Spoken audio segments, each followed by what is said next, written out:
Hello friends तेबे champion trophy उपरे ICC को वर्तमान चेतावनी देले पाकिस्तान पूर्वतन खेलाड़ी तेबे कौन रही संपूर्ण अपडेट ता जानबा को भिडियोटी पूरा शेष पर्यंत निश्चिंत भाव में देखंतु। तेबे टी20 विश्वकप 2024 रे भारत टाइटल वर्तमान जीतची। वर्तमान परवर्ती आईसीसी टूर्नामेंट चैंपियंस ट्रॉफी 2025 रे वर्तमान खेला जिवो। तेबे चैंपियंस ट्रॉफी पाकिस्तान द्वारा आयोजित होईची एवं फ्रेंड्स वर्तमान पर्यंत बीसीसीआई तरफ आईसीसी टूर्नामेंट पर टीम इंडिया पाकिस्तान ग्रस्त करिबो ना नहीं पे से संपर्क में वर्तमान कौन सूचना आसी ना। यही समय सलमान बट कहते कि चैंपियंस ट्रॉफी पर समस्त दल पाकिस्तान को आनिबा आईसीसीआई रो दायित्व। तेबे से आहुरी मध्य कहते आमे सबकिछि संवेदनशील रखिबाकू चेष्टा करिबु। तेबे किछि रिपोर्ट रे कुआ जायछि जे कि जय शाह एक सकारात्मक संकेत दैछंती। तेबे तथापि मु भाबु नै जे तेबे से कौनसी संकेत दैछंती बोली।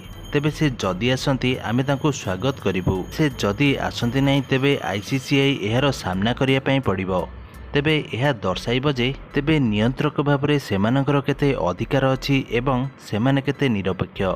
तेबे आपण मानकर एथरे कोन मत कमेंट माध्यम रे निश्चिंत भावे जणाइ दियंतु।